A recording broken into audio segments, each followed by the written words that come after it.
ഇന്നിപ്പോ രാജ്യത്ത് വർഗീയതയ്ക്കെതിരെ മതേതരത്വം സംരക്ഷിക്കാൻ, ജനാധിപത്യം സംരക്ഷിക്കാൻ, നമ്മുടെ ഭരണഘടന സംരക്ഷിക്കാൻ ഇന്ന് രാജ്യത്ത് ഒന്നിച്ചു നിന്ന് പോരാടേണ്ട പ്രസ്ഥാനങ്ങളാണ്.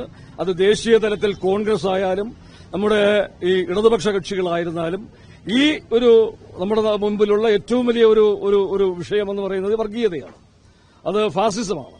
അത്തരം ഇതിന് എതിരെ ദേശീയ തലത്തിൽ ഒരു രാഷ്ട്രീയ ബദൽ ദേശീയ തലത്തിൽ അതിനെ ചെറുക്കാനുള്ള ഏറ്റവും നല്ല ഒരു രാഷ്ട്രീയ ബദലായിട്ട് ഞാൻ കാണുന്നത് കോൺഗ്രസ് തന്നെയാണ്.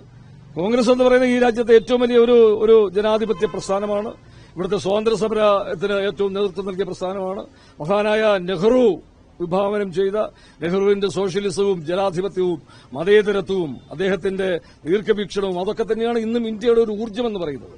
അപ്പൊ ഏറ്റവും വലിയ ഒരു ദീർഘദർശിയായ ഒരു ലോക നേതാവ്, അദ്ദേഹത്തിന്റെ ദർശനങ്ങൾ ഉൾക്കൊണ്ട് പ്രവർത്തിക്കുന്ന ഒരു പാർട്ടി, അതിപ്പോ ആ അർത്ഥത്തിൽ അതൊക്കെ ഇവിടെ പ്രായോഗികമാകുന്നു എന്നുള്ളത് മറ്റൊരു. അപ്പോ ദേശീയ തലത്തിൽ ഇന്ന് നിലനിൽക്കേണ്ട ഒരു പ്രസ്ഥാനമാണ് കോൺഗ്രസ് എന്ന് ഞാൻ വിശ്വസിക്കുന്നു. അതിനൊരു അപജയമുണ്ടായാൽ അത് രാജ്യത്തിന് അപകടമാകും എന്ന് വിശ്വസിക്കുന്നു.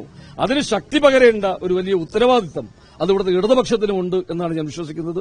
ഇത്തരം ജനാധിപത്യ, മതേതരത്വ, മതനിരപേക്ഷ പ്രസ്ഥാനങ്ങൾ ഒന്നിച്ച് പോകണം. അത് മാത്രമേ എനിക്ക് പറയാനുള്ളൂ. വേറെ ഒരു